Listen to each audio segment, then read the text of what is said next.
2025年11月28日星期五，感恩節及將臨期聽經士師記第2章。親愛的弟兄姊妹你好，我係蓋健牧師。可能你會問，點解以色列人會喺約書亞死咗之後咁快就沉淪、跌倒同埋墮落嘅？點解以色列人唔敬拜耶和華，反而去敬拜巴力呢？冇錯，我哋可以咁講，一代不如一代。但係其實上一代同埋下一代真係唔同㗎。上一代嘅以色列人喺曠野40年，只能夠單單嘅仰望神、倚靠神，亦都經歷咗佢好多嘅恩典，當然亦都冇好多嘅誘惑。但係當佢哋入到迦南，開始耕種，就好容易俾四周嘅迦南人影響，去拜嗰個風調雨順嘅神巴力。呢個又好似有啲道理，好正常喎。士師記第2章，環球聖經譯本。耶和華的使者從吉甲上到哭泣地，對以色列人說：我把你們從埃及領上來，帶你們到我向你們列祖起誓應許的地方。我說過，我永不廢棄我與你們所立的約。你們不可與這地的居民立約，反而要拆毀他們的祭壇。你們竟沒有聽從我的話，你們怎麼會作出這樣的事？因此我又說，我不把他們從你們面前趕走，他們要成為你們的敵人，他們的神明會使你們陷入羅網。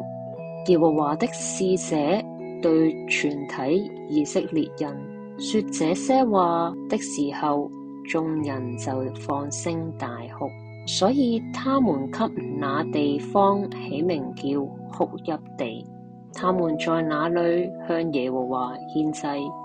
從前約書亞遣散人民，以色列人就各歸自己承受的產業，去佔領那地。約書亞在世的日子，以及約書亞過世以後，那些見過耶和華為以色列人所做一切大事的長老，還在世的日子，人民都侍奉耶和華。耶和華的僕人魯恩的兒子約書亞死了，享受110歲。以色列人把他葬在他的領地境內，就是以法蓮山地，在迦實山北面的亭納希列。那一代人都歸到他們的列祖那裏以後，另一代人興起，他們不認識耶和華，也不知道耶和華為以色列人所行的事。以色列人做耶和華視為惡的事，去侍奉眾巴力。他們離棄列祖的神，就是領他們出埃及的耶和華，而去跟從別的神，就是他們周圍各族的神明。他們敬拜那些神明，惹耶和華發怒。他們離棄耶和華，而侍奉巴力和亞斯塔路。耶和華向以色列人發烈怒，把他們交在搶掠者的手中，讓那些人搶掠他們，又把他們交在四圍的仇敵手中，以使他們在仇敵面前站立不住。他們無論往哪裏去，耶和華的手總是苦害他們，正如耶和華對他們起誓說過的那樣，他們就非常困苦。耶和華興起士師，士師就拯救他們脫離搶掠他們之人的手，但他們連士師也不聽從，竟然像娼妓那樣跟從別的神，敬拜他們。他們迅速偏離了列祖所行的道路，沒有照樣行，不像列祖那樣服從耶和華的命令。每逢耶和華為他們興起士師，耶和華就與那士師同在。士師在世的日子，耶和華總是拯救他們脫離仇敵的手，因為他們在壓迫和苦害他們的人底下不斷發出哀聲，所以耶和華憂傷憐憫他們。然而士師死後，他們就轉去行惡，隨從別的神，侍奉敬拜他們，總不放棄他們的惡行和頑梗的行徑，比他們的列祖更敗壞。於是耶和華向以色列人發烈怒，說：因為這國的人背叛我吩咐他們列祖的約，不聽從我的話，所以約書亞死後仍剩下的各族，我也再不從他們面前剷除。這是為了藉着他們試驗以色列人，看他們是否像他們列祖一樣持守遵行我的道路。這樣耶和華留下這些各族，沒有迅速剷除他們，他沒有把他們交在約書亞手裏。我係黃浩光牧師，今日嘅經文係士師記第2章。神曾經吩咐以色列人喺征服迦南地嘅時候唔可以同當地人立約，係要拆毀佢哋嘅祭壇。咁上一章講佢哋冇趕走啲迦南人，保留佢哋做奴隸，呢個表示大家就生活喺埋一齊啦。神就差遣一位天使嚟責備佢哋，以色列人受責備之後就放聲大哭，咁樣一喊就表示咗懊悔，但係唔係話真正悔改嘅。好快佢哋就故態復萌啦。咁呢一章就有3個重點。第一就係以色列人係點樣反反复复。當約書亞仲係在生嘅時候以色列人都侍奉耶和華。約書亞死咗之後但仲有一班長老在生嘅，以色列人都係侍奉耶和華。但後嚟呢一批喺曠野嘅人都離世啦，一代過去，新嘅一代起嚟啦。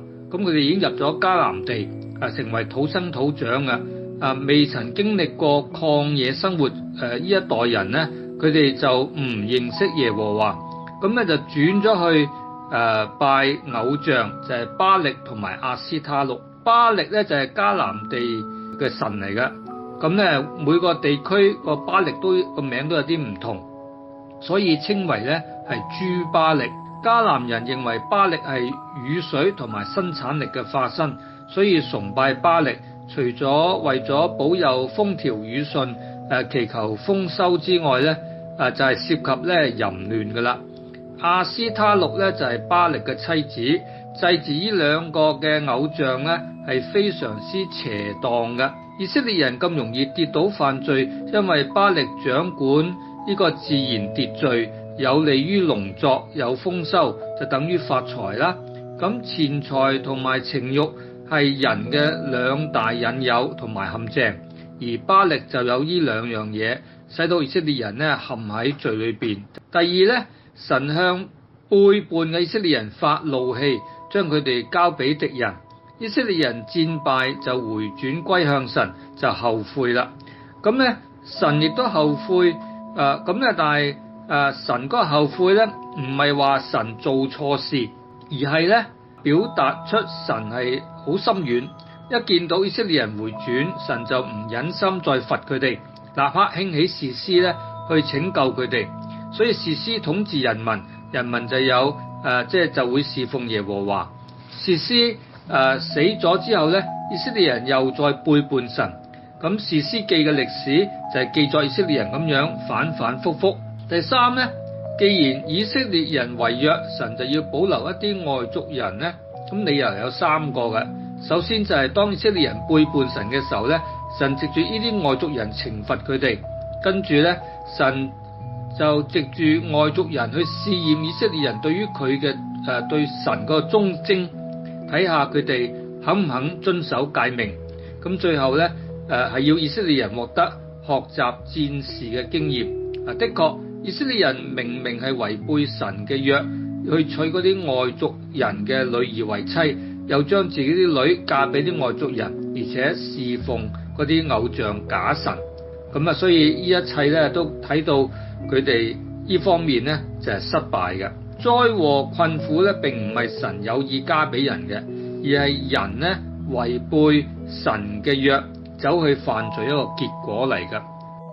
親愛主耶穌，當約書亞同埋曠野嗰一代嘅以色列人死咗之後，喺迦南定居嘅下一代以色列人就速速沉淪、跌倒同埋墮落，俾咗我哋一個好大嘅提醒同埋尷尬。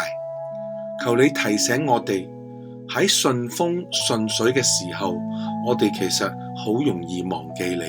相反，當遇到艱難困苦嘅時候，我哋反而會轉向你，尋求你同埋倚靠你。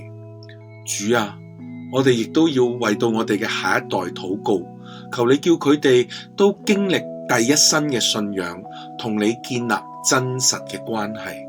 我哋祈禱，奉主名求，阿們。